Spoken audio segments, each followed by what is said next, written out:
Welcome to Animortal Channel. Tanpa berlama-lama lagi, mari kita mulai ceritanya. Xu Qing dengan bingung mengikuti Tuan Tua Ketujuh ke dalam hutan. Tuan Tua Ketujuh dengan jelas mengatakan bahwa ia harus menyelesaikan permainan catur. Tetapi ia berjalan santai. Akan tetapi, setiap langkah yang diambilnya menempuh jarak yang sangat jauh. Dan Xu Qing juga dipandu oleh momentumnya. Saat ia berjalan melewati hutan, Xu Qing menatap punggung Tuan Tua Ketujuh dan teringat adegan 3 penjaga inti emas dari Sekte Pedang Awan melonjak, yang tewas karena lambaian pihak lain. Dia agak tidak percaya. Karena itu, dia tetap diam. Kau menangani masalah Grandmaster Bai dengan sangat baik. Sesaat kemudian, suara tenang dari Old Master Seven terdengar. Itulah yang seharusnya aku lakukan, kata Xu Qing dengan suara rendah. Kau juga melakukannya dengan baik dalam masalah perlombaan mayat laut. Itu Kapten. Itu dilakukan oleh Yang Mulia. Xu Qing berkata setelah ragu-ragu sebentar. Masalah dengan Night Diov juga ditangani dengan baik. Aku hanya berusaha sekuat tenaga. Xu Qing menundukkan kepalanya. Namun, kamu terlalu gegabah dalam menghadapi Saint Listar. Ketika Tuan Tua Ketujuh mengatakan ini, sebuah kota yang hancur samar-samar muncul di depan. Itu adalah kota tempat Xu Qing dan Saint Listar bertarung. Xu Qing tidak berbicara. Seharusnya kau memanggil kakak laki-laki dan kakak perempuanmu dan membunuhnya bersama-sama. Dengan begitu, kau tidak akan terluka parah. Nada bicara Tuan Tua Ketujuh dipenuhi dengan ketidakpuasan. Xu Qing ragu-ragu sejenak, namun dia merasa apa yang dikatakan Tuan Tua Ketujuh masuk akal. Jadi, dia mengangguk. Melihat Xu Qing begitu patuh, Tuan Tua Ketujuh sangat senang. Dia menoleh dan menatap Xu Qing. Matanya menunjukkan kekaguman. Mendekatlah. Apa kau tidak takut pada apapun? Mengapa kau berdiri begitu jauh? Xu Qing ragu-ragu sejenak, lalu perlahan berjalan mendekat. Berdiri di samping Tuan Tua Ketujuh. Tuan Tua Ketujuh menatap tinggi badan Xu Qing dan ada sedikit kenangan di matanya. Dia tersenyum saat mengingat sosok kecil dan kurus di perkemahan pemulung yang dengan hati-hati menghindari lumpur di tanah. Setelah berganti pakaian baru, kamu sudah tumbuh. Xu Qing tiba-tiba mengangkat kepalanya karena dia memiliki jawaban dalam benaknya. Tuan Tua Ketujuh tidak melanjutkan pembicaraan tentang masa lalu dan membawa Xu Qing ke kota yang hancur. Xu Qing juga tidak bertanya dan diam-diam mengikuti. Dari kejauhan, tua dan muda berjalan di reruntuhan yang sunyi ini. Cahaya matahari kuning redup di sini membuat mereka tampak seperti berjalan melintasi waktu.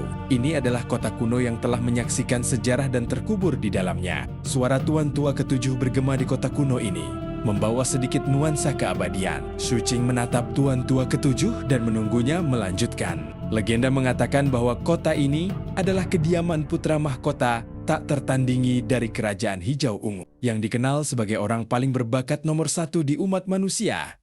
Setelah kemunculan wajah dewa yang terfragmentasi, konon, sang putra mahkota adalah sosok yang benar-benar berbakat dan tak tertandingi. Ia mewarisi garis keturunan para penguasa dan penguasa kuno dan menindas semua orang di zamannya. Ada yang mengatakan bahwa ia dilahirkan dengan takdir umat manusia. Saat ia lahir, sebuah tanda keberuntungan turun dari langit dan berubah menjadi 9 naga emas untuk menemaninya selama sisa hidupnya. Ada yang mengatakan bahwa dunia luas benua Wanggu menciptakan penyelamatnya sendiri, mengumpulkan kekuatan dunia untuk membawanya ke dunia ini. Tercatat dalam buku sejarah bahwa saat dia lahir, ratapan terdengar dari semua wilayah terlarang di benua Wanggu. Darah aneh mengalir dan menyebar keluar berbagai wilayah terlarang. Ada pula yang mengatakan bahwa dia selamat dari pembukaan mata dewa sebanyak 5 kali dalam hidupnya dan memperoleh berkah dari dewa. Bahkan, negeri-negeri suci pun merasa khawatir. Mereka datang untuk menyambutnya beberapa kali,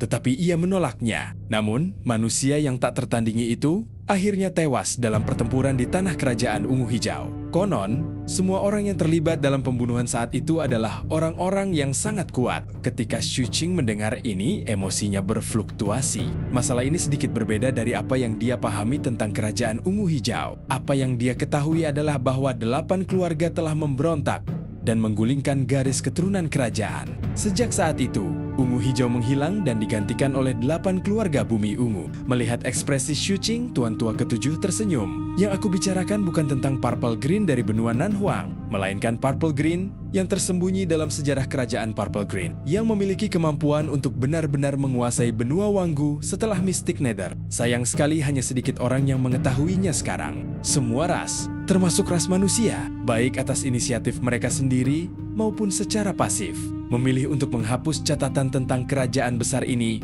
dan tidak ada yang menyebutkannya lagi. Sedangkan untuk 8 ras bumi ungu, yang mereka gulingkan hanyalah sebuah negara kecil yang dibentuk oleh sisa-sisa ungu hijau yang tidak berarti. Xu Qing menarik napas dalam-dalam. Putra mahkota tak tertandingi dari kerajaan ungu hijau tewas dalam pertempuran di benua Nanhuang. Bertahun-tahun kemudian, ada sebuah kota kecil tempat ia meninggal. Namun, 11 tahun yang lalu, sang dewa membuka matanya dan seluruh kota itu lenyap. Ada yang bilang itu kutukannya. Xu Qing tetap diam. Tidak lama kemudian, mereka tiba di depan kuil Tau di tengah reruntuhan. Tempat ini berantakan dan tanahnya dipenuhi jejak pertempuran sengit. Setelah melihat tempat ini, Xu Qing menatap tuan tua ketujuh. Bukankah seseorang mengatakan bahwa kamu tidak memiliki seni ilahi? Pergi dan pahamilah. Cepatlah, aku masih harus kembali dan bermain catur. Tuan tua ketujuh memukul kepala Xu Qing.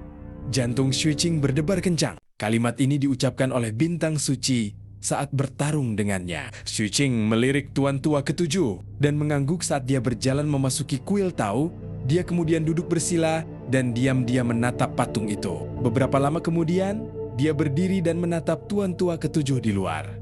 Ada apa? Tanya tuan tua ketujuh. Itu tidak dapat dipahami pada siang hari dan membutuhkan cahaya bulan. Xu Qing ragu sejenak sebelum menjawab dengan jujur. Tuan tua ketujuh menggumamkan sesuatu yang tidak dapat didengar Xu Qing dengan jelas. Setelah itu, dia melambaikan tangannya dan awan langsung memenuhi langit kuil Dao. Dalam sekejap, awan hitam berarak, menghalangi sinar matahari dan menutupi sekelilingnya, menyebabkan area dengan kuil Dao sebagai pusatnya menjadi gelap gulita. Pada saat berikutnya, bayangan pedang terbentuk di sekitar patung itu. Pikiran Xu Qing berkecamuk. Dia menatap tuan tua ketujuh dan menarik napas panjang. Dia pernah melihat Lord ke-6 bergerak sebelumnya, tetapi dia merasa Lord ke-6 pasti tidak mungkin menciptakan pemandangan yang seolah-olah menukar matahari dan bulan hanya dengan lambaian tangan. Ini mengingatkan Xu Qing pada tradisi puncak ketujuh. Tuan tua ketujuh jelas bukan seorang kultivator jiwa baru lahir. Xu Qing tahu bahwa ini adalah kesempatan yang berharga. Dia menarik kembali pikirannya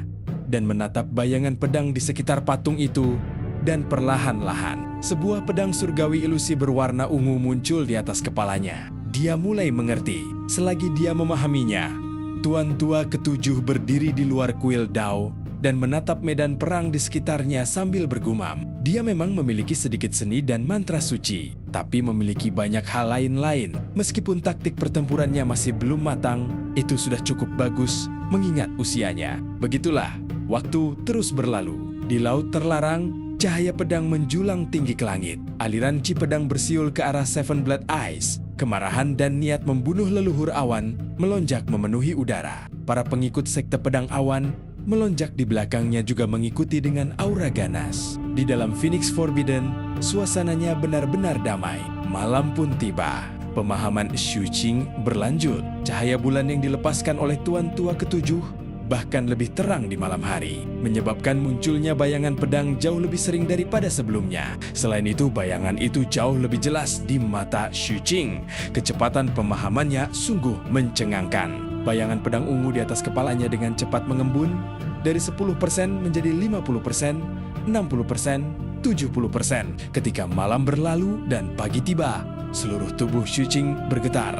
Aura tajam meletus dari tubuhnya dan bayangan pedang ungu di atas kepalanya mencapai kesempurnaan. Ia tidak lagi hanya ilusi, melainkan bagaikan pedang surgawi sungguhan yang memancarkan ketajaman mengerikan. Cahaya bulan yang terbentuk oleh lambaian tangan tuan tua ketujuh jelas memiliki kekuatan untuk menyembuhkan. Xu Qing telah pulih sepenuhnya selama kurun waktu ini. Jari-jarinya yang hilang telah tumbuh kembali dan auranya mencapai puncak yang belum pernah terjadi sebelumnya. Dia berdiri. Kekuatan tempur dari 6 api itu menciptakan badai megah di sekitarnya. Tuan tua ketujuh melihatnya dan matanya dipenuhi rasa puas saat dia berbicara perlahan. Bahkan orang luar pun tahu Kau tak perlu bersembunyi di hadapanku lagi. Xu Qing tidak berbicara. Setelah hening sejenak, seberkas cahaya hitam dan cahaya pelangi menyebar dari atas kepalanya. Cahaya hitam itu berubah menjadi api, membentuk kanopi hitam yang memancarkan api hitam. Cahaya pelangi mengalir keluar dan suara angin bergema di sekitarnya, berubah menjadi kanopi pelangi yang bersinar dengan cahaya cemerlang. Dua kanopi muncul pada saat yang sama. Mereka menerangi sekelilingnya. Meskipun ada cahaya pagi, tubuh Xu Qing bersinar terang. Ayo pergi. Kalau dihitung-hitung, para tamu pasti akan segera datang. Tuan tua ketujuh tersenyum tipis dan mengibaskan lengan bajunya. Seketika, ruang di sekitarnya berubah. Seolah-olah awan bergerak cepat dan bayangan dunia bergoyang di dalamnya. Xu Qing melihat ini dan sekali lagi merasakan kekuatan kultivasi tuan tua ketujuh. Saat napasnya memburu, sekelilingnya kembali normal. Dia tidak lagi berada di reruntuhan Phoenix Forbidden, tetapi di pavilion di puncak-puncak ketujuh. Angin laut bertiup, membawa serta kelembapan yang sudah dikenalnya. Keramaian dan hiruk-pikuk dari kota utama juga menyebar tertiup angin.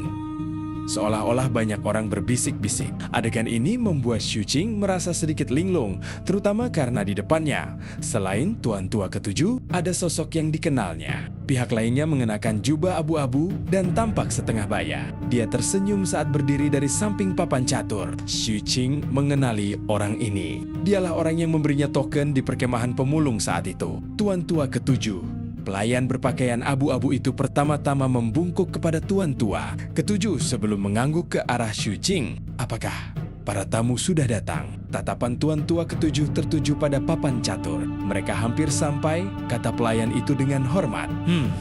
Bawa anak itu mandi dulu. Dia sudah sangat kotor. Tuan tua ketujuh mengibaskan lengan bajunya dan berjalan keluar dari pavilion. Kata anak kecil membuat Xu Qing mengalihkan pandangannya. Pemandangan di depannya juga membuat tebakan di benaknya semakin jelas. Nak, aku akan membawamu ke kamar mandi. Selanjutnya, bukan hanya acara besarmu, tetapi juga acara besar tuan tua ketujuh. Ini juga acara besar 7 mata darah.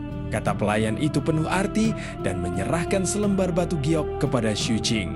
Setelah mandi, keluarlah dari aula dan melangkahlah ke tangga gunung. Kamu kemudian dapat melihat slip giok ini. Xu Qing mengambil batu giok itu dan berpikir keras. Dia tidak bertanya lebih lanjut dan membungkuk sopan sebelum pergi bersama pelayan itu. Setelah membasuh seluruh tubuhnya, ia diberi jubah Taois baru. Ada juga beberapa pelayan yang datang dan melambaikan dupa khusus di sekelilingnya. Xu Qing tidak terbiasa dengan hal itu, namun dia tidak menolak. Ketika beberapa pelayan di belakangnya mengikat rambutnya, sang kapten menjulurkan kepalanya keluar pintu dan mengedipkan mata pada Xu Qing. Seorang pelayan berjalan mendekat sambil membawa mahkota Tao berwarna ungu. Mahkota ini memancarkan cahaya dan sangat indah. Mahkota ini memancarkan tekanan yang mengerikan. Dan ada bayangan samar binatang buas yang bermutasi di dalamnya. Setelah diperiksa lebih dekat, binatang buas ini memiliki tubuh ular berkepala 9. Itu adalah keberadaan aneh yang muncul selama akhir kompetisi di Pulau-Pulau Duyung. Setelah lama memandangnya,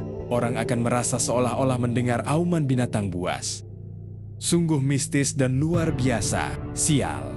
Ini adalah mahkota langit ungu tak terbatas yang memiliki separuh jiwa Nasen Soul yang tersegel di dalamnya. Orang tua itu bias, aku sudah lama menginginkan benda ini, tetapi dia tidak memberikannya kepadaku. Sementara mata kapten itu membelalak lebar, pelayan itu meletakkan mahkota itu di kepala Xu Qing. Pada saat itu, Xu Qing mengenakan jubah bercorak ungu keemasan dan mahkota langit ungu tak terbatas. Ada kanopi samar di atas kepalanya. Ditambah dengan penampilannya, dia memancarkan perasaan yang luar biasa dan tak tertandingi. Para pelayan di sekitarnya semua memperlihatkan tatapan aneh. Tepat saat kapten hendak berbicara, sebuah suara serius terdengar dari luar. Dao pada dasarnya tidak terlihat, tidak berwujud, dan tidak dapat dijelaskan. Ia tidak dapat dipahami tanpa kitab suci. Dao itu dalam dan mendalam. Ia tidak dapat dipahami tanpa seorang guru.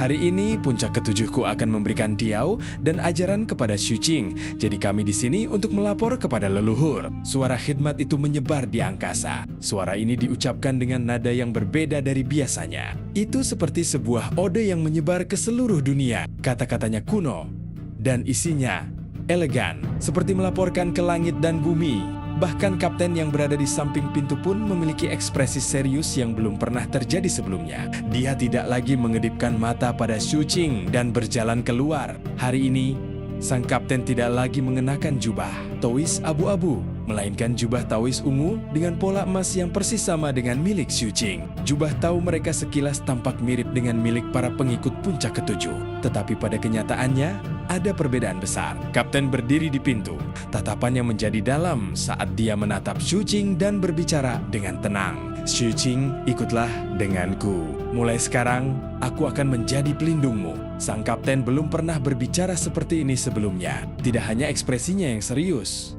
tetapi kata-katanya juga sama. Saat berbicara, dia menatap tajam ke arah Xu Qing. Dia menangkupkan tinjunya dan menumpuk ibu jarinya, mengangkatnya setinggi alisnya. Dia kemudian membungkuk dalam-dalam dan melakukan penghormatan Dao yang sangat formal. Suasana menjadi serius. Xu Qing dapat merasakan bahwa apa yang akan dia ikuti selanjutnya adalah upacara yang sangat hikmat. Dia merapikan pakaiannya dan membalas salam kapten sebelum berjalan menuju pintu masuk aula. Saat dia melangkah keluar, pikiran Xu Qing bergetar. Aula yang dia masuki terletak di dekat puncak Seven Peak. Di depannya ada altar Dao segi 8 besar yang terbuat dari batu kapur yang memancarkan pesona spiritual. Ada patung yang diabadikan di atasnya. Patung ini adalah patung seorang pria setengah baya. Ia meletakkan kedua tangannya di belakang punggungnya dan menatap ke kejauhan. Wajahnya tidak terlihat jelas. Yang terlihat hanya jubah kaisar kuno dan mahkota kaisar berwarna biru. Ada 9 kanopi yang berkilauan di atasnya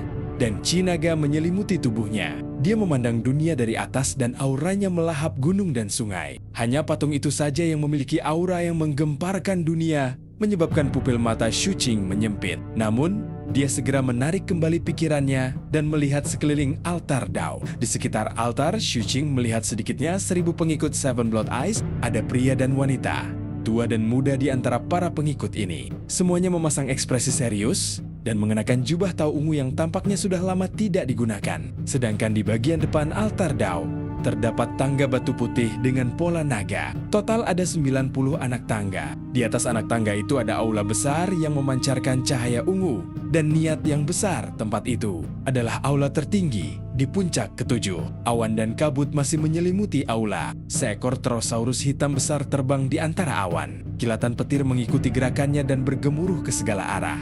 Di antara awan-awan tampak 6 sosok tinggi berdiri bagaikan patung Buddha, menatap ke tanah. Di antara ke-6 orang ini, Xu Qing melihat para penguasa puncak, termasuk Tuan ke-6. Mereka semua menatap Xu Qing, bahkan ada dorongan di mata Tuan ke-6. Xu Qing agak gugup saat melihat pemandangan ini. Dia mendongak lagi dan melihat sosok berwarna darah berdiri seperti dewa di atas awan. Dia sangat tinggi dan tampaknya mampu menopang dunia. Dia adalah leluhur 7 mata darah, Xue Lianzi. Mereka semua ada di sini untuk menyaksikan upacara tersebut. Murid dari puncak ketujuh, Xu Qing, patung ini adalah penguasa kuno Mystic Nether, sumber ajaran puncak ketujuhku. Penguasa kuno Mystic Nether adalah penguasa terakhir umat manusia yang mampu menekan Wanggu. Tunduklah padanya.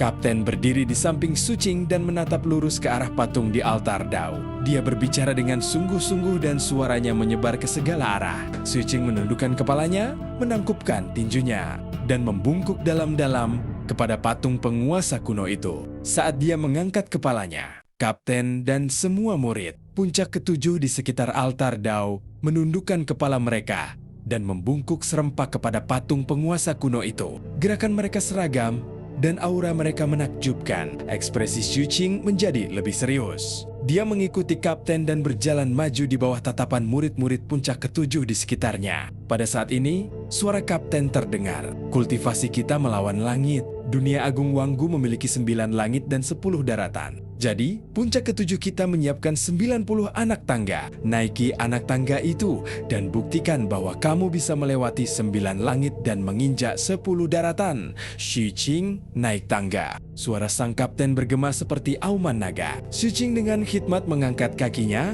dan melangkah ke anak tangga pertama. Begitu dia mendarat, lonceng berbunyi di puncak ketujuh. Lonceng itu berdentang keras. Saat bunyinya berdentang, warna langit berubah dan angin serta awan bergejolak. Pikiran Xu Qing terfokus dan secarik batu giok melayang keluar dari sakunya. Itu diberikan oleh pelayan. Pada saat ini, kepingan giok itu memancarkan cahaya cemerlang dan melayang di depannya. Ia mengikutinya seperti cahaya penuntun. Di bawah cahaya slip giok, suatu pemandangan yang direkam oleh seseorang terpantul dalam pikiran Xu Qing. Adegannya adalah di Beast Fight Arena di perkemahan pemulung. Di sana, seorang pemuda bermantel kulit dengan wajah kotor menyeret seekor ular piton besar. Duduk di samping, ada dua sosok yang tidak terlihat oleh orang luar. Satu adalah Tuan Tua Ketujuh dan yang lainnya adalah pelayan. Mereka menatap Xu Qing. Suara Tuan Tua Ketujuh terdengar menarik saat terdengar pelan. Pemuda ini cukup menarik. Mata Xu Qing membelalak. Pemuda di Beast Fight Arena itu tentu saja dia. Pada saat ini, Xu Qing akhirnya mengerti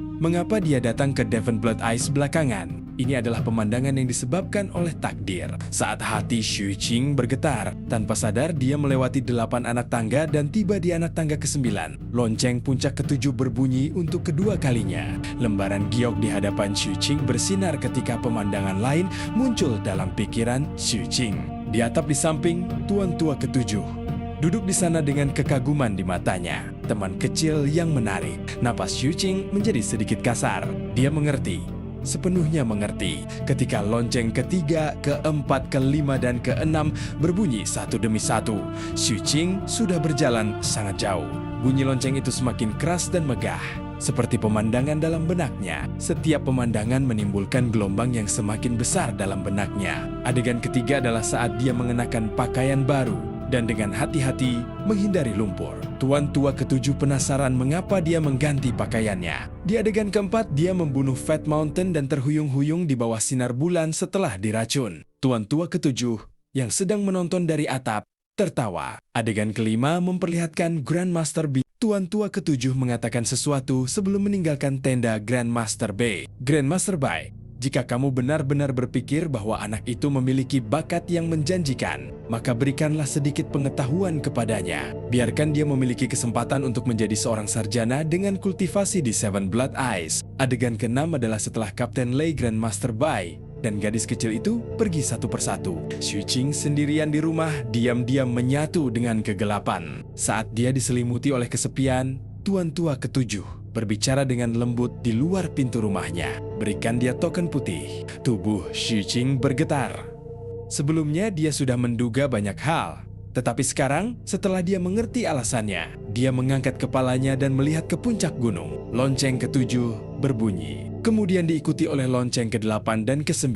Saat lonceng berbunyi, kepingan giok itu terus bersinar. Xu Qing melihat pemandangan ke-7. Saat itulah dia baru saja tiba di Seven Blood Ice di tengah malam. Ketika perahu ajaib itu bergoyang, dia mengambil botol anggur dan bersulang untuk orang tuanya, Kapten Lei, dan ulang tahunnya. Adegan ke-8 adalah Xu Qing dikejar dalam perlombaan mayat laut. Adegan ke-9 adalah pertempuran di depan kuil. Emosi yang tak terlukiskan berfluktuasi dalam hati Xu Qing saat cahaya dari batu giok itu meredup. Cahaya itu kembali ke lengannya. Xu Qing mengambil langkah ke-90. Terakhir, dia melihat aula ungu yang luas dan Tuan Tua Ketujuh yang tengah duduk di sana dan mengawasinya. Di samping Tuan Tua Ketujuh, ada Yang Mulia Kedua dan Yang Mulia Ketiga. Hari ini, pakaian Tuan Tua Ketujuh jauh lebih megah dari sebelumnya. Ia mengenakan jubah ungu, rambutnya diikat, dan ia mengenakan mahkota biru dengan 9 ular piton terukir di atasnya. Tatapannya bagaikan kilat, dan ia memancarkan perasaan luas. Xu Qing, orang yang berbicara bukanlah Tuan Tua Ketujuh, melainkan kapten yang mengikuti Xu Qing sampai ke sini. Kau telah membuktikan bahwa kau dapat berjalan melewati 9 langit dan menginjak 10 daratan. Sekarang, tundukkan kepala 3 kali kepada langit dan bumi. Saat suara kapten terdengar, Xu Qing berdiri di anak tangga ke-90, menatap langit dan daratan. Dia membungkuk 3 kali. Saat dia bangkit, sang kapten dan para murid di sekitarnya membungkuk 3 kali kepada dunia. Semua adegan ini dipenuhi dengan kesungguhan. Setiap ritual memiliki makna yang dalam. Dalam dunia kultivasi yang kacau, semuanya dapat disederhanakan dan manfaatnya adalah yang terpenting. Namun, memberi penghormatan kepada leluhur dan menerima murid tidak dapat dilakukan seperti ini. Ritual itu penting Dao pada dasarnya tidak terlihat. Ia tidak dapat dipahami tanpa kitab suci dan seorang guru. Penguasa kuno mistik Nether memulai usaha yang hebat. Jadi, umat manusia kita perlu tunduk padanya sekali saja. Langit dan bumi menanggung beban sejarah. Jadi umat manusia, kita perlu bersujud 3 kali. Namun, penguasa kuno yang agung dan perkasa belum memberkatimu. Lautan kepahitan semua makhluk hidup di dunia tidak mengampunimu. Hanya seorang guru yang dapat membawamu ke langit dan menginjak tanah. Dia akan memberkatimu dalam kehidupan ini dan membantumu menyeberang ke kehidupan berikutnya. Dia akan melakukan yang terbaik untuk berjalan di dao besar bersamamu. Jadi kamu harus membungkuk 9 kali. Suara sang kapten bergema di langit dan mengguncang dunia. Xu Qing menoleh dan menatap sosok tuan tua ke-7 di aula. Dia membungkuk 9 kali. Ia membungkuk sekali kepada raja kuno, 3 kali kepada langit dan bumi, dan 9 kali kepada tuannya. Hanya kapten yang bisa membungkuk 9 kali kepada Xu Qing. Para kultivator di sekitar altar Dao hanya bisa menundukkan kepala dengan hikmat. Mereka tidak memiliki kualifikasi untuk membungkuk kepada Xu Qing. Setelah membungkuk ke-9 kalinya, Xu Qing melangkah maju. Sang kapten mengeluarkan cangkir teh ungu dan memberikannya kepada Xu Qing. Xu Qing menarik napas dalam-dalam dan melangkah ke aula ungu. Pikirkan teh. Xu Qing melangkah maju 3 langkah. Lalu dia mengangkat cangkir teh tinggi-tinggi ke udara. Hampir pada saat dia mengangkat cangkir teh,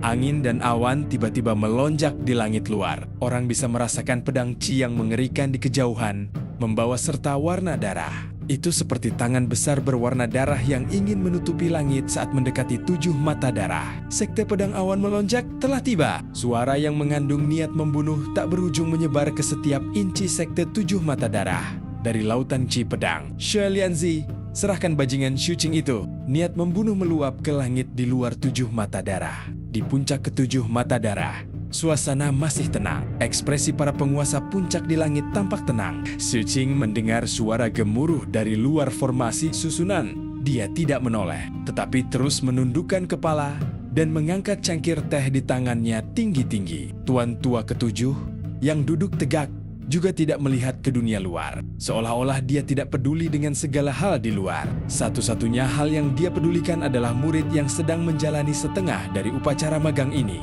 Teh ini disebut teh pikiran dan tidak untuk diminum. Meskipun yang mulia kedua dan yang mulia ketiga memiliki ekspresi serius, yang mulia ketiga diam-diam mengedipkan mata ke arah Xu Qing dan menyapanya. Tampak ada senyum di matanya. Sudah lewat teh. Kapten berbicara sambil menyerahkan secangkir teh kedua kepada Xu Qing. Xu Qing melangkah maju 3 langkah lagi dan mengangkat cangkir teh tinggi-tinggi. Sebuah ledakan keras terdengar dari luar formasi susunan Seven Blood Eyes. Para kultivator sekte pedang awan melonjak tidak berhenti sama sekali setelah mendekati 7 mata darah.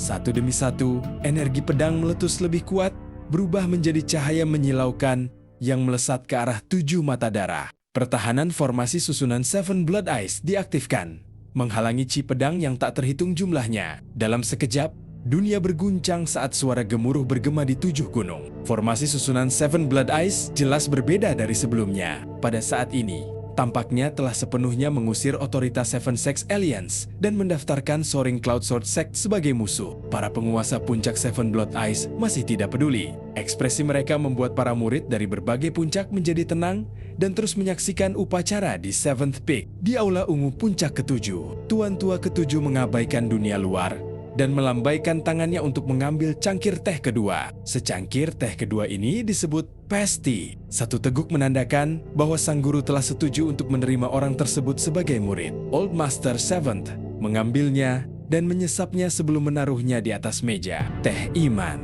ucap sang kapten sambil memberikan cangkir teh ketiga kepada Xu Qing. Xu Qing menarik napas dalam-dalam dan melangkah 3 langkah lagi. Kali ini, dia langsung tiba di depan tuan tua ke-7. Dia berlutut dan mengangkat cangkir teh tinggi-tinggi. Pada saat itu, suara gemuruh dari dunia luar semakin keras. Hal ini berlangsung hingga terdengar ledakan keras seperti kilatan petir dari langit. Itu adalah pedang Qi berwarna darah yang panjangnya 1000 kaki. Ketika pedang itu mendarat di formasi susunan pelindung Seven Blood Eyes, formasi susunan itu tidak mampu menahannya dan langsung runtuh. Saat pedang itu hancur berkeping-keping, pedang Qi sepanjang 1000 kaki itu berubah menjadi seorang lelaki tua berjubah emas. Orang tua itu melangkah maju dan muncul di udara di atas Seven Blood Eyes. Cahaya pedang bersiul dan tiba di belakangnya, berubah menjadi murid-murid Soaring Cloud Sword Sect. Masing-masing dari mereka dipenuhi dengan niat membunuh. Semuanya dipenuhi dengan momentum yang dahsyat. Zhu Liangzi, kau, orang yang menebas formasi susunan itu, tidak lain adalah leluhur awan melonjak. Setelah dia tiba, dia baru saja akan berbicara ketika dia menyapukan indera ilahinya dan memperhatikan pemandangan di puncak-puncak ketujuh. Dia melihat Xu Qing berlutut di sana dan mengangkat cangkir teh tinggi-tinggi. Dia juga melihat tuan tua ketujuh yang menerima cangkir teh Xu Qing. Dia telah hidup bertahun-tahun dan sebagai leluhur suatu sekte. Bagaimana mungkin dia tidak mengetahui arti pemandangan ini? Dia benar-benar menjalani upacara pengakuan seorang guru. Niat membunuh di mata leluhur awan melonjak begitu kuat dan seluruh tubuhnya memancarkan hawa dingin yang tak berujung. Tatapannya menatap segala sesuatu, seolah-olah dia sedang menatap orang mati. Bajingan yang melukai cucuku dan merampas lentera kehidupan sekteku sebenarnya mengakui seorang guru. Xu Lianzi, aku sangat penasaran. Dari mana kau punya nyali untuk melakukan ini? Soaring Cloud, mari kita bicara setelah menantuku selesai menerima murid.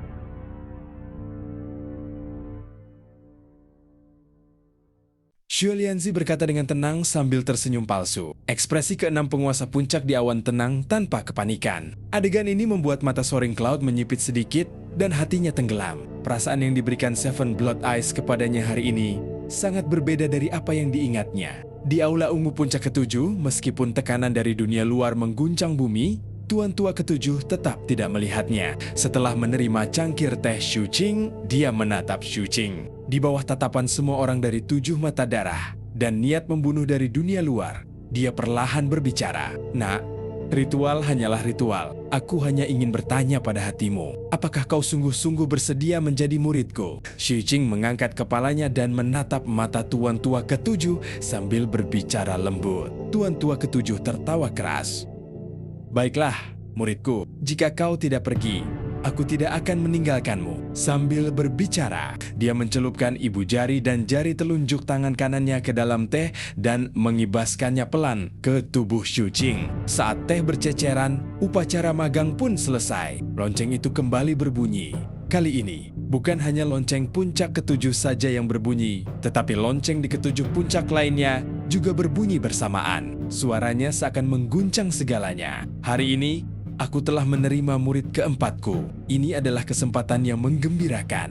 Tetapi kamu berani mengganggu dan menuntut muridku untuk diserahkan. Ketika leluhur awan melonjak mendengar ucapan tuan tua ketujuh, dia tertawa terbahak-bahak. Ada seorang kultivator setengah baya di sampingnya. Orang ini tampak sedikit mirip dengan bintang suci. Pada saat ini, ekspresinya tampak jelek saat dia melangkah maju. Kecepatannya begitu cepat, sehingga ia langsung berubah menjadi pedang darah yang langsung menuju aula ungu puncak ketujuh. Fluktuasi kultivasi Nason Soul meletus dari tubuhnya, mengguncang sekelilingnya. Kekuatan fluktuasi energinya jauh melampaui kultivator Nason Soul biasa, dan tampaknya sangat dekat dengan puncak alam Nason Soul. Dalam sekejap, pedang darah yang ditransformasikannya tiba di puncak ketujuh, dan di depan aula ungu. Tepat saat dia hendak menyerbu masuk, tuan tua ketujuh tertawa dan berdiri, berjalan menuju dunia luar. Dia tidak peduli dengan pedang darah yang menyerbu dan hanya melambaikan tangannya. Pada saat berikutnya, pedang darah itu tiba-tiba bergetar dan hancur berkeping-keping. Teriakan memilukan terdengar, terlihat sosok lelaki setengah baya. Nason Soul yang telah menjelma menjadi pedang darah itu terguling ke belakang bagaikan layang-layang yang talinya putus. 90% tubuhnya ambruk dan meledak tak terkendali. Dia berada di ambang kematian. Ledakan itu tidak dapat dihentikan. Hampir pada saat dia berteriak, tubuhnya runtuh dan berubah menjadi kabut darah yang melayang di udara. Hanya Nason Soul miliknya yang terbang keluar. Ia menatap tuan tua ketujuh yang berjalan keluar dari aula ungu dengan panik dan ngeri. Pria paruh baya dari sekte pedang awan melonjak ini, yang tubuhnya telah runtuh dengan lambaian tangan tuan tua ketujuh, dan hanya jiwa baru lahirnya yang tersisa, memiliki status yang sangat tinggi di sekte pedang awan melonjak. Dia adalah tetua agung dari sekte pedang awan melonjak. Dia juga merupakan putra tunggal leluhur awan melonjak dan ayah bintang suci. Oleh karena itu, dia menyerang dengan marah sebelumnya. Namun, saat ini, dia berada dalam kondisi yang sangat menyedihkan. Bahkan jiwa baru lahirnya pun redup di ambang kehancuran. Keterkejutan di hatinya tak terlukiskan. Dia tahu kekuatannya, tetapi pihak lain mampu menghancurkan tubuhnya dengan lambaian tangannya. Basis kultivasi ini menyebabkan pikirannya bergetar hebat. Dia bahkan memiliki firasat kuat bahwa pihak lain tidak benar-benar ingin membunuh. Jika tidak, jiwa baru lahirnya pasti tidak akan bisa melarikan diri. Kau bukan seorang kultivator Nason Soul. Kau adalah spirit repository. Seru ayah Saintly Star tak percaya. Saat ia mundur, pikiran para pengikut Soaring Cloud Sword Sect bergetar dan ekspresi mereka berubah drastis. Hanya ekspresi leluhur awan melonjak yang tidak banyak berubah. Dia hanya menatap tajam ke arah Tuan Tua Ketujuh. Kau menyembunyikannya begitu dalam sehingga bahkan lelaki tua ini tidak dapat mengetahuinya sebelumnya. Kultivasimu juga bukan gudang roh biasa. Kau seharusnya membuka 3 gudang rahasia. Namun, ini saja tidak cukup. Sue Lianzi, metode apa lagi yang kamu miliki? Kamu bisa mengeluarkannya sekarang. Tuan Tua Ketujuh tersenyum dan tidak berbicara. Setelah dia keluar, dia berdiri di luar aula ungu dan menatap Sue Lianzi di langit. Sue Lianzi juga melirik Tuan Tua Ketujuh dengan kekaguman di matanya. Setelah itu, dia menatap leluhur awan terbang dan kilatan ganas melintas di matanya. Ayo, bertarung dulu. Saat dia berbicara, seluruh tubuh Sue Lianzi bergoyang dan aliran cahaya meletus dari matanya, berubah menjadi benang darah yang langsung menuju ke leluhur awan melonjak. Leluhur awan terbang mendengus dingin. Dengan lambaian tangannya, Cipedang di sekitarnya meluap ke langit dan menyerang Shu Lianzi yang mendekat. Dalam sekejap, keduanya saling beradu pukulan, menyebabkan retakan dan kehancuran di sekitarnya. Mereka langsung menuju langit. Suara ledakan menyebar ke segala arah seperti guntur. Pterosaurus di awan mengeluarkan raungan rendah ke arah murid-murid sekte pedang awan melonjak. 6 penguasa puncak dari 7 mata darah juga memamerkan basis kultivasi mereka, menyebabkan dunia bergetar dengan aura mereka. Terlebih lagi, Tuan Tua Ketujuh berdiri di puncak-puncak ketujuh dengan kedua tangan di belakang punggungnya. Semua ini menyebabkan para kultivator sekte pedang awan melonjak yang datang dengan agresif berada dalam dilema. Beberapa kultivator jiwa baru lahir di antara mereka merasakan kulit kepala mereka kesemutan saat mereka menatap Tuan Tua Ketujuh dengan ketakutan yang teramat sangat. Perbedaan antara seorang kultivator Nason Soul dan Spirit Repository bagaikan perbedaan antara 1 api kehidupan dan 6 api kehidupan. Jika Tuan Tua Ketujuh mau, dia bisa langsung membunuh mereka semua. Tidak ada satupun dari mereka yang bisa lolos. Perbedaan ini menyebabkan para murid Sekte Pedang Awan melonjak menjadi sangat gugup. Sekte Pedang Awan melonjak juga memiliki gudang roh, tetapi itu adalah guru sekte mereka. Dengan kepergian leluhur, guru sekte harus tetap tinggal untuk menjaga sekte. Mereka tidak pernah menyangka bahwa 7 mata darah tidak hanya memiliki leluhur di alam ketiadaan, tetapi juga ada seseorang di alam gudang roh yang berada di bawah alam ketiadaan dan di atas alam jiwa baru lahir. Bukan hanya murid-murid Sekte Pedang Awan melonjak yang terkejut, bahkan murid-murid 7 mata darah pun terkejut. Namun, setelah memikirkan tradisi puncak ketujuh, mereka tiba-tiba merasa tidak ada yang aneh dengan ini. Para penguasa puncak lainnya di awan jelas sudah tahu tentang hal itu sejak lama dan sama sekali tidak terkejut. Adapun para murid di sekitar altar Dao, puncak ketujuh, serta Xu Qing dan para bangsawan, mereka saling memandang. Aku curiga kalau lelaki tua itu masih bersembunyi, kata kakak ketiga dengan suara rendah. Yang ketiga, lebih percaya dirilah. Itu pasti. Sang kapten tersenyum. Xu Qing melirik kapten dan kakak ketiga, tetapi tidak berbicara. Sedangkan kakak kedua, dia memegang selembar giok dan terus-menerus memancarkan suaranya. Seolah-olah dia tidak tertarik dengan segala hal di luar sana. Adik muda, aku sudah tahu. Saat pertama kali melihatmu saat itu, aku merasa kita ditakdirkan. Aku kembali dan menganalisa bahwa kau akan menjadi adikku. Kakak ketiga tersenyum dan menatap Xu Qing. Namun, aku tidak menyangka kau benar-benar akan membunuh Saintly Star.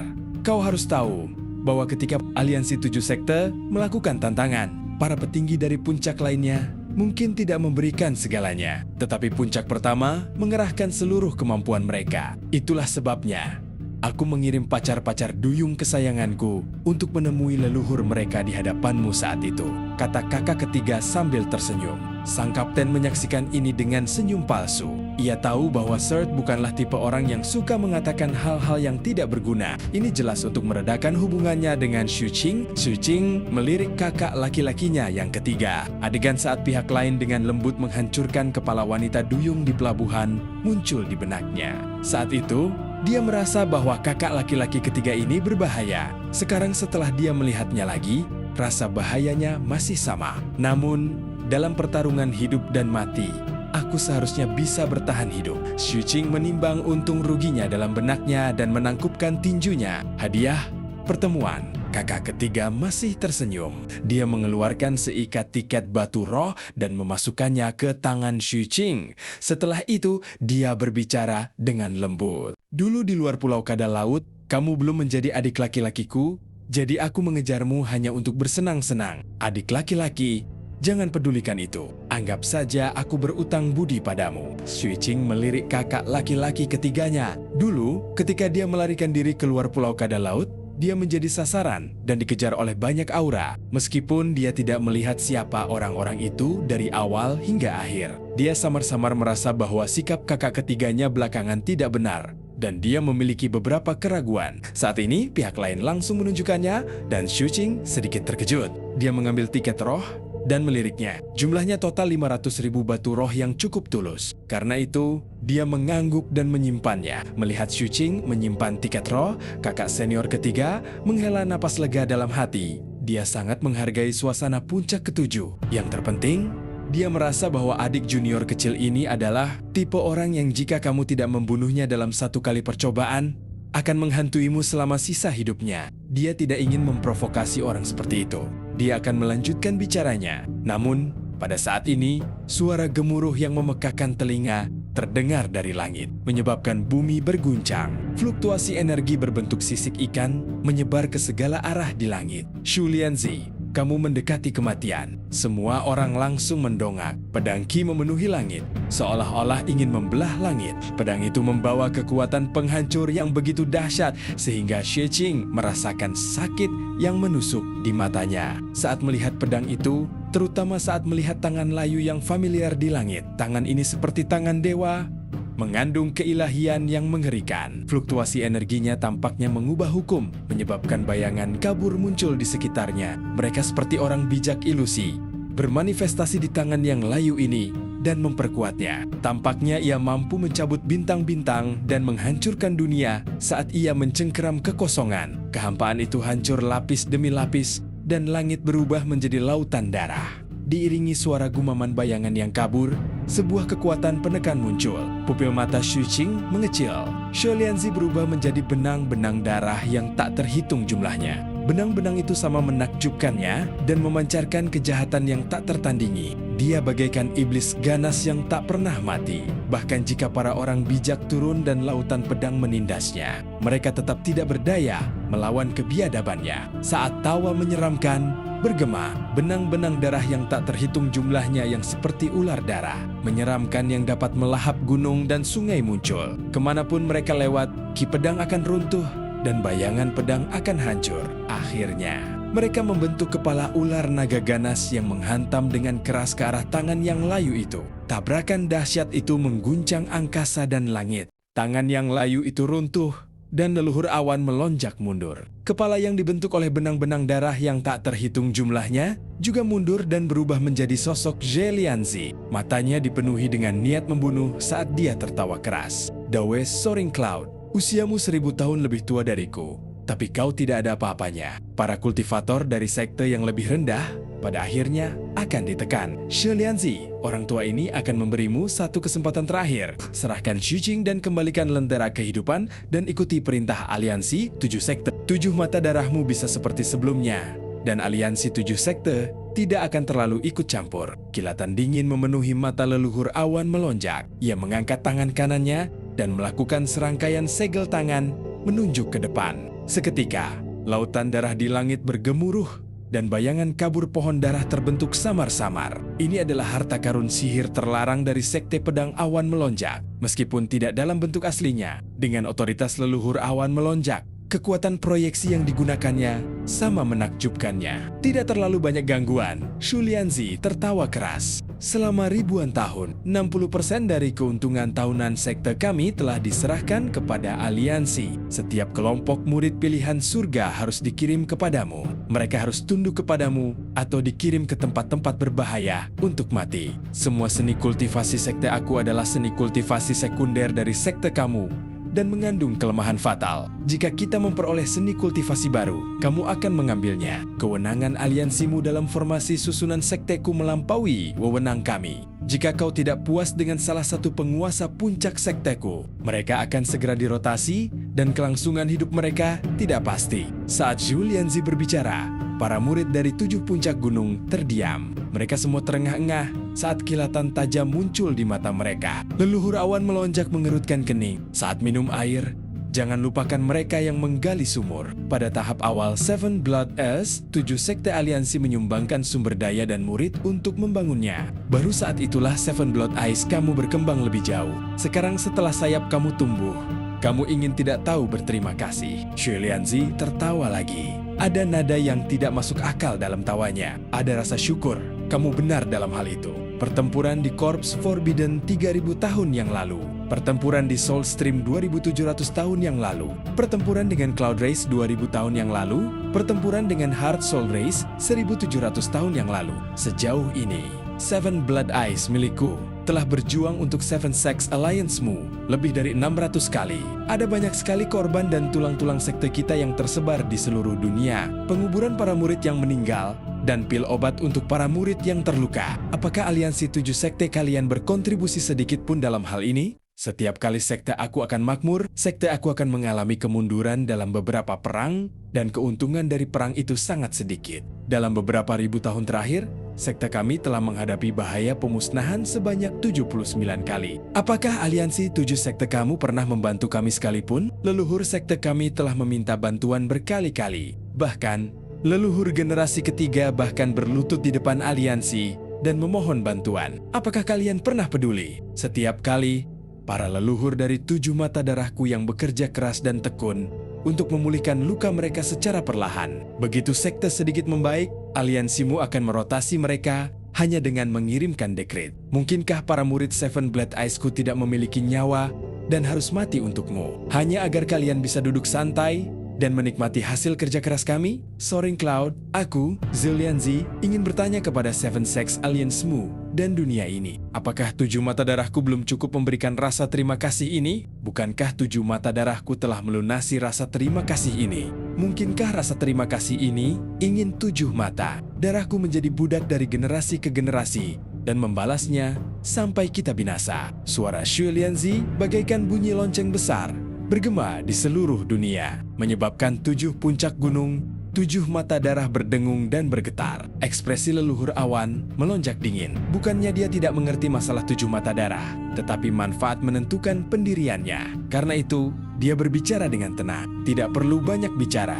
Orang yang lupa bersyukur akan selalu punya banyak alasan. Shu Lianzi tertawa keras. Sekte atas yang bagus, pemerasan moral yang bagus. Ketika minum air, jangan lupakan mereka yang menggali sumur. Kalau begitu, hari ini 7 mata darahku akan menjadi sekte atas. Mata leluhur awan melonjak langsung menampakkan kilatan tajam. Sekte kamu tidak layak. Mari kita lihat apakah itu layak atau tidak. Mata Shu Lianzi memperlihatkan cahaya yang kuat di udara. Dia mengangkat tangan kanannya dan menunjuk ke langit. Tanah leluhur mayat laut, aktifkan formasi susunan. Begitu Zhu Lianzi selesai berbicara, cuaca berubah dan dunia bergemuruh. Jauh dari sini, setelah melewati pulau bintang laut, pulau-pulau duyung, banyak pulau kecil milik ras mayat laut. Ada tanah leluhur ras mayat laut. Pada saat ini, di tanah leluhur, tanah bergetar hebat. Di sini, setengah area telah dihancurkan oleh Seven Blood Eyes. Di sini, ada pasukan Seven Blood Eyes yang belum mundur. Di sini, 7 mata darah telah selesai menyiapkan susunan teleportasi besar yang disiapkan untuk memindahkan 2 patung mayat leluhur ras mayat laut. 2 patung yang telah lama dipindahkan ke sini berdiri di sana dengan aura yang menakjubkan. Susunan teleportasi di udara dan di tanah bersinar dengan cahaya yang tak terbatas. Awan tampak disingkirkan oleh tangan tak terlihat, dan langit bergemuruh saat cahaya bersinar di mana-mana. Formasi teleportasi di langit diaktifkan dan mengeluarkan suara gemuruh keras. Kedua patung mayat leluhur itu tidak diteleportasi, tapi ada sesuatu yang telah diteleportasi dari langit. Itu adalah 5 sinar cahaya. Cahaya itu sangat menyilaukan. Namun, saat turun, cahaya itu dengan cepat menjadi jelas, menyebabkan hati semua kultivator yang memperhatikan di tanah leluhur ras mayat laut bergetar hebat. Ekspresi mereka dipenuhi dengan kengerian dan ketidakpercayaan. Ini karena apa yang ada di dalam 5 sinar cahaya itu adalah 5 patung mayat leluhur yang tidak dikenal. Kelima patung ini bukan dari 9 patung mayat leluhur ras mayat laut. Setiap batu itu memiliki usia yang sangat tua dan perubahan waktu. Batu-batu itu ditutupi retakan kering dan tampak seperti material batu biasa. Hanya ketika mereka mendarat di tanah ras mayat laut, batu-batu itu meletus dengan cahaya yang cemerlang. Inilah kekhasan patung mayat leluhur ras mayat laut. Hanya di negeri inilah mereka bisa menunjukkan kekuatan besar mereka. Saat kelima patung itu mendarat di tanah, tanah bergetar, seolah-olah seekor naga bumi telah terbalik, menyebabkan seluruh tanah leluhur ras mayat laut berguncang. Keributan besar dan teriakan kaget terdengar dari mana-mana. Pada saat itu, ada total 14 patung di wilayah klan mayat laut. 7 diantaranya tersebar di wilayah klan mayat laut, dan 7 lainnya berada di formasi susunan 7 mata darah.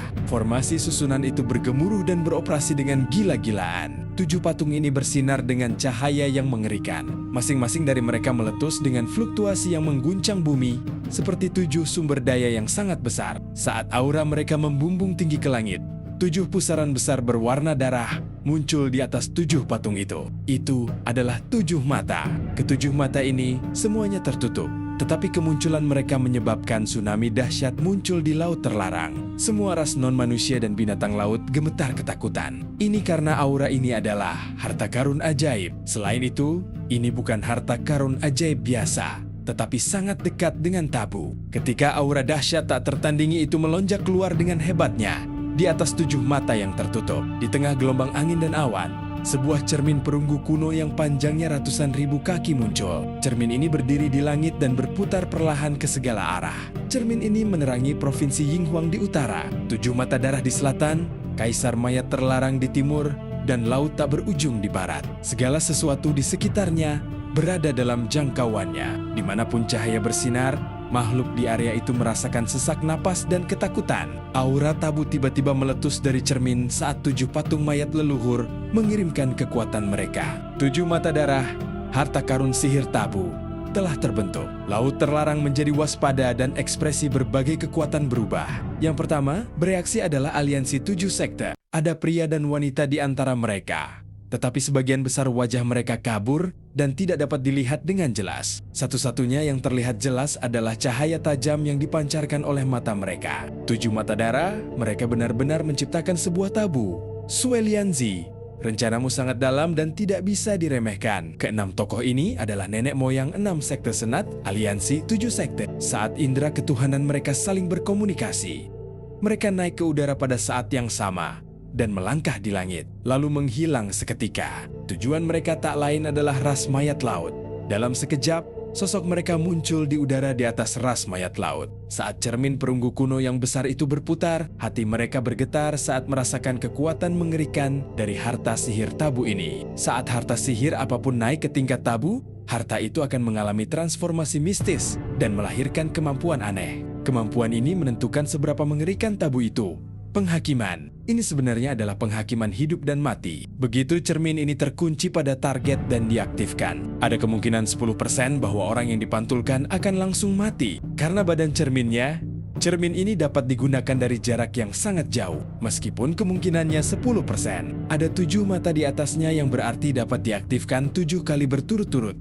Kalau begitu, siapa yang berani bertaruh? Basis kultivasi Sue Lianzi berada pada tahap pertama Nihility. Jika dia menggunakan tabu ini untuk memulai penilaian target tunggal, dia dapat membunuh Nihility tahap kedua. Tahap kedua, hanya pemimpin aliansi yang berada di alam ini. 6 leluhur dari aliansi 7 sekte terdiam saat mereka memikirkan berbagai hal. Mereka tahu bahwa harta sihir tabu setara dengan pencegah terbesar sebuah sekte. Itu bukanlah sesuatu yang bisa dimiliki oleh sekte manapun. Alasan mengapa disebut aliansi 7 sekte adalah karena di antara 137 sekte dalam aliansi tersebut, hanya 7 sekte mereka yang memiliki tabu. Terlebih lagi, hampir mustahil harta karun sihir tabu dirampok. Misalnya, tabu 7 mata darah ditempatkan di sini, tetapi mereka tidak berani merebutnya. Begitu mereka bergerak, harta karun sihir tabu akan meletus dengan sendirinya. Ini juga hal yang mengerikan tentang harta karun sihir tabu.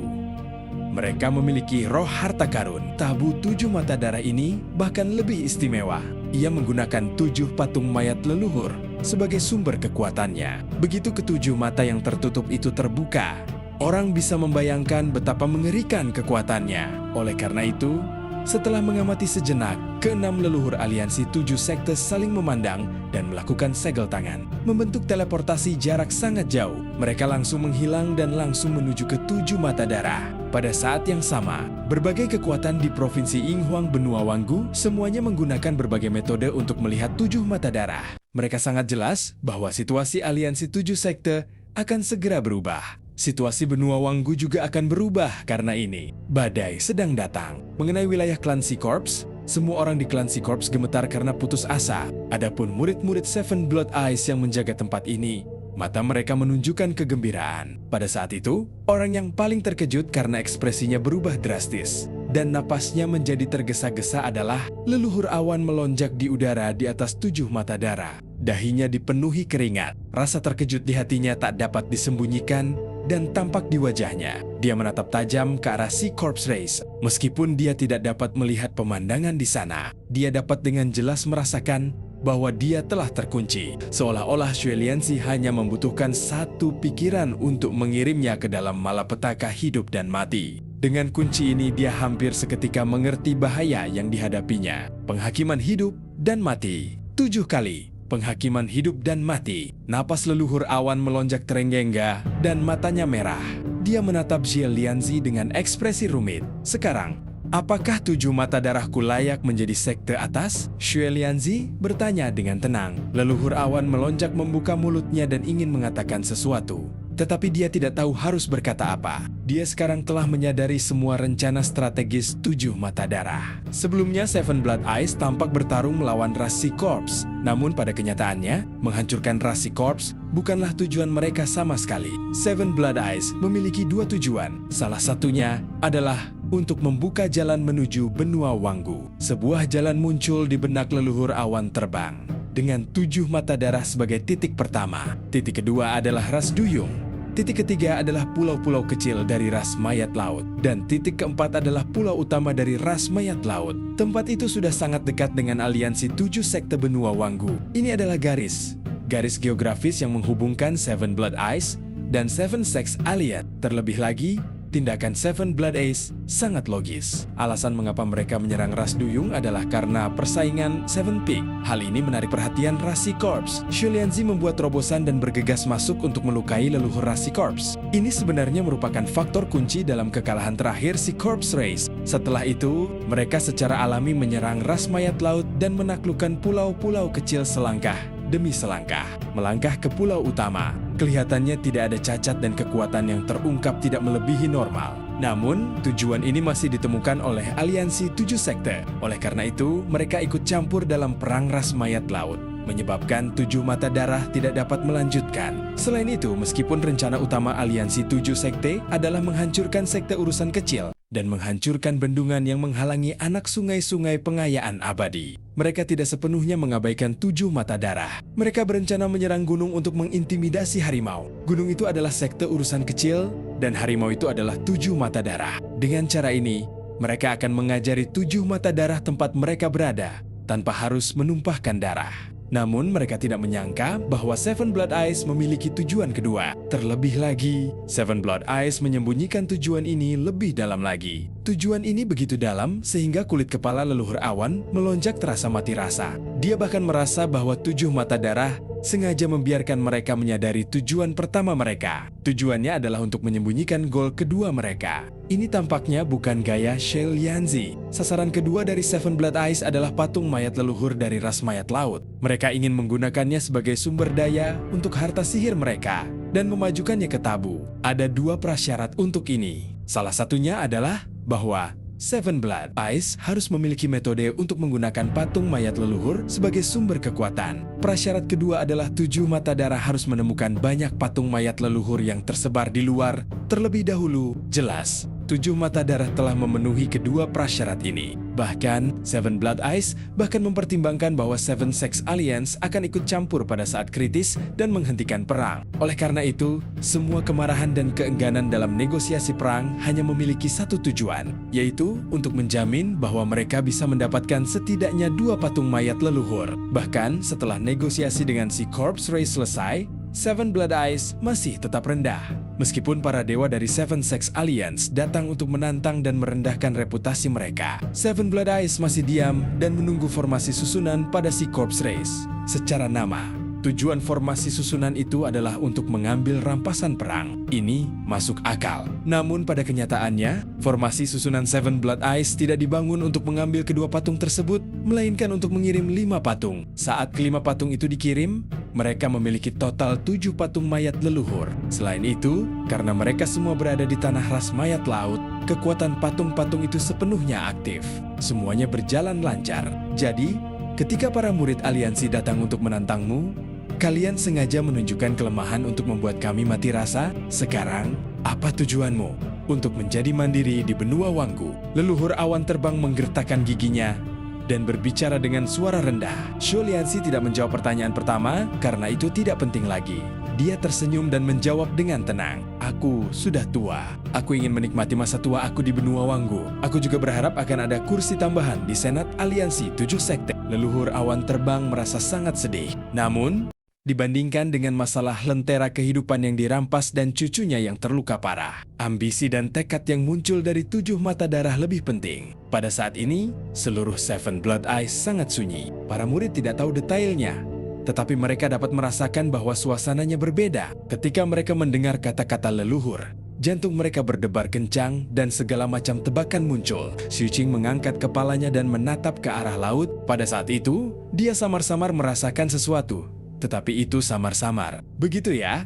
Orang-orang tua ini terlalu jahat. Akhirnya aku tahu apa kartu teruf mereka. Sang kapten menghela napas panjang dan matanya menunjukkan semangat. Dia jelas bergumam pada dirinya sendiri, tetapi dia sengaja meninggikan suaranya. Xu Qing menoleh. Kakak ketiga juga menoleh dengan curiga. Kakak kedua masih mengirimkan suaranya. Kakak senior tertua, apakah kamu benar-benar tahu? Apakah itu tabu? Tabu dari 7 mata darah kita? Kakak tiga tidak yakin. Xu Qing menatap kapten yang tak terduga itu dan juga merasa tidak yakin. Masalah ini bernilai 1000 batu roh. Jika ada di antara kalian yang ingin tahu, aku akan memberitahu kalian. Sang kapten mendesah dengan emosi. Kau tahu omong kosong. Suara tuan tua ketujuh terdengar. Sang kapten merasa malu. Saat ia batuk, suara tuan tua ketujuh terdengar di telinga mereka. Ini adalah rencana yang kubuat untuk leluhur. Rencana ini telah berlangsung selama 100 tahun dan telah diselesaikan selangkah demi selangkah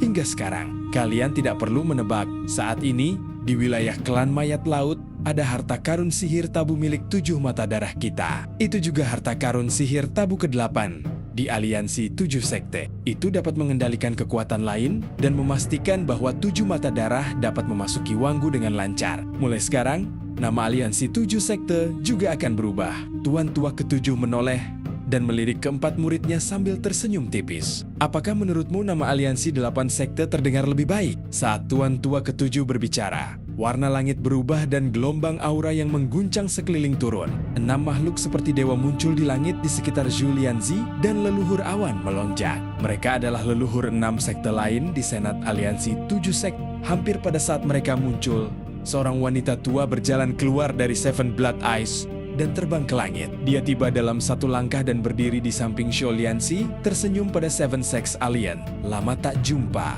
Tadi aku tidur siang dan mendengar ada yang ingin Seven Blood Eyes menyerahkan Shu Qing. Cucu perempuanku sangat menyukai anak itu dan aku sedang mempertimbangkan untuk menikah. Kalau dia terbunuh, cucu perempuanku akan tidak senang dan begitu juga aku. Aku tidak punya keluarga besar. Aku hanya punya satu cucu perempuan. Kalau aku tidak bahagia, aku akan membuat kalian juga tidak bahagia. Suara guru Dongyo yang terhormat bergema di seluruh sekte. Shi Qing tetap diam. Kapten dan kakak ketiga langsung menatapnya. Bahkan kakak kedua berhenti berbicara dan menatap Shu Qing. Tuan tua ketujuh juga menoleh dan menatap Shu Qing dengan kekaguman di matanya. Tidak buruk, sikapmu mirip denganku saat itu. Sambil berbicara, dia menatap ketiga murid lainnya dengan kecewa. Namun, ketika dia melirik murid keduanya, dia otomatis mengabaikannya dan fokus pada murid tertua dan ketiga. Mengenai murid ketiga, dia memikirkannya dan mengabaikannya. Oleh karena itu, tatapannya tertuju pada murid tertua. Kamu harus belajar dari adikmu yang masih junior. Jika aku mirip dia, aku juga bisa melakukannya. Sangat sulit untuk meniru wajah Little Qing dengan mantra. Sang kapten merasa sedih dan sedikit tertekan. Orang yang bahkan lebih tertekan dan bahkan tidak dapat melepaskan amarahnya adalah leluhur awan terbang. Dia menatap guru terhormat Dongyo dengan ekspresi yang sangat tidak sedap dipandang. Lupakan saja jika Xu Lianzi ingin melindungi rakyat jelata yang rendah itu. Tetapi dia tidak menyangka bahwa Tuan Besar Dongyo yang terhormat, yang tidak memedulikan dunia dan tidak pernah bergabung dengan orang lain, juga akan berbicara membela rakyat jelata itu. Dia memikirkan bagaimana cucunya terluka parah dan tidak diketahui apakah dia akan selamat. Dia memikirkan bagaimana lentera kehidupan sektenya telah dirampas dan bagaimana semuanya tidak berjalan mulus kali ini. Dia memikirkan bagaimana Seven Blood Eyes sudah memiliki kualifikasi untuk masuk ke jajaran sekte atas dan bagaimana kekuatan keseluruhan mereka tidak kalah dengan ketujuh sekte lainnya. Semua ini menyebabkan matanya merah. Namun, dia sangat jelas bahwa tidak ada cara untuk menghentikan Seven Blood Eyes agar tidak maju ke sekte atas. Bagaimanapun, Seven Sects Alliance adalah aliansi dan bukan sekte. Ada 8 orang di senat, 1 pemimpin aliansi dan 7 leluhur. Meskipun mereka memiliki minat yang sama, ada juga perselisihan di antara mereka. Kekuatan Seven Blood Eyes saat ini, terutama harta sihir tabu, memungkinkan pihak lain untuk tidak hanya memiliki kualifikasi untuk menjadi sekte atas, tetapi juga meningkatkan kekuatan aliansi dengan margin yang besar. Jika mereka memasuki aliansi Seven Sect, dia sangat menyadari bahwa orang lain pasti akan diam-diam menyetujui hal seperti itu. Dia bahkan mengingat serangkaian rencana Seven Blood Eyes. Dia tidak akan percaya jika seseorang mengatakan bahwa Seven Blood Eyes tidak akan memiliki pendukung di Seven Blood Eyes. Dia menggertakkan giginya dan berbicara, Seven Blood Eyes, kembalikan lentera kehidupan, dan sekte pedang awan melonjak milikku. Aku akan sepenuhnya mendukungmu untuk bergabung dengan aliansi. Jika tidak, kau harus menanggung akibatnya. Xu Lianzi, apakah kau ingin menjadi musuh atau teman? Kau dapat memutuskan. Saat dia berbicara, leluhur awan terbang menunjuk ke langit. Seketika, pohon darah yang telah mengembun sampai batas tertentu di lautan darah, di langit tenggelam, seolah-olah akan turun ke 7 mata darah. Dalam sekejap, tekanan pada Seven Blood Eyes meningkat pesat. Xu Lianzi tertawa marah. Menarik. Soaring Cloud, kau punya banyak pikiran jahat. Jika Seven Blood Eyes-ku masih harus mengorbankan keuntungan para murid untuk bergabung dengan aliansi, apa yang akan dipikirkan para murid tentang sekteku? Jika ada manfaat yang lebih besar di masa depan, apakah kita harus mengorbankannya juga? Bukankah sekutu kita berpikir bahwa kita juga dapat mengorbankannya di masa depan? Seberapa besar reputasi sekte kita akan rusak karena ini? Orang tua bodoh. Kata-katamu sangat menyakitkan hati. Sepertinya kau tidak percaya pada tabu sekte kami. Tatapan Xu Lianzi berubah tajam dan dia melambaikan tangan kanannya. Seketika, dunia bergemuruh. Begitu ekspresi para leluhur aliansi 7 sekte di sekitarnya berubah serius. Cermin perunggu kuno besar di ras mayat laut tiba-tiba berputar dan menghadap ke 7 mata darah. Ketika terkunci pada 7 mata darah, salah satu dari 7 mata di atas 7 patung mayat leluhur tiba-tiba terbuka. Mata ini tidak memiliki pupil dan berwarna darah. Saat mata itu terbuka, angin dingin yang tampaknya dapat membekukan 9 langit langsung menyelimuti bagian atas 7 mata darah. Itu juga mencerminkan sosok leluhur awan melonjak di cermin. Ekspresi leluhur awan melonjak berubah dan krisis hidup dan mati yang hebat langsung meletus dalam benaknya. Sudah lama sejak dia merasakan krisis seperti itu. Tubuhnya bergetar hingga ke sel-sel terkecilnya. jiwanya terguncang. Kehidupannya menjerit tajam seperti sedang menghadapi musuh alaminya. Seperti pihak lain yang mengendalikan hidup dan matinya dan mencengkeram jiwanya. Perasaan bahwa ia akan mati di saat berikutnya membuat jantung Soaring Cloud bergetar hebat. Kultivasinya meledak saat ia mencoba melawan. Pada saat itu, suara dingin terdengar dari cermin perunggu. Hidup dan mati, penghakiman. Cermin itu memantulkan leluhur awan terbang dan bayangannya terdistorsi. Dia berbalik dan memperlihatkan keganasan dan kedengkian yang ekstrem. Seolah-olah dia hidup sendirian dan bukan lagi awan terbang. Tubuhnya langsung runtuh dan meledak. Setelah itu, mata ditutup. Mata ditutup pada saat yang sama, di dalam 7 mata darah, leluhur awan melonjak mulai batuk darah. Tubuhnya bergetar dan seperti bayangan di cermin. Seluruh tubuhnya runtuh dan berubah menjadi kabut darah. Kabut darah berkumpul lagi. Namun, hanya ada pucat di wajahnya dan cahaya yang mengalir di matanya menjadi sangat redup. Ekspresinya juga menunjukkan ketidakpercayaan. Pada saat itu, suara dingin itu terdengar lagi. Ekspresi Xu Lianzi tampak menyeramkan. Tepat saat dia hendak menyerang, 6 leluhur aliansi 7 sekte lainnya segera menghentikannya. Namun, pada saat berikutnya, Xu Lianzi tertawa menyeramkan dan meraung. Aktivasi penuh. Dalam sekejap, di bawah cermin perunggu kuno di atas ras mayat laut, Qi dan darah dari 7 patung mayat leluhur bergejolak tak tertandingi. Aura mereka membumbung tinggi ke langit dan ingin melahap gunung dan sungai. 6 mata yang belum terbuka dan mata ke-7 yang baru saja tertutup langsung terbuka. 7 mata terbagi menjadi 7 tatapan yang melewati laut terlarang dan mendarat pada 7 leluhur. Aliansi 7 sekte di 7 mata darah. Dan cerita pun berakhir. Sampai jumpa di episode berikutnya.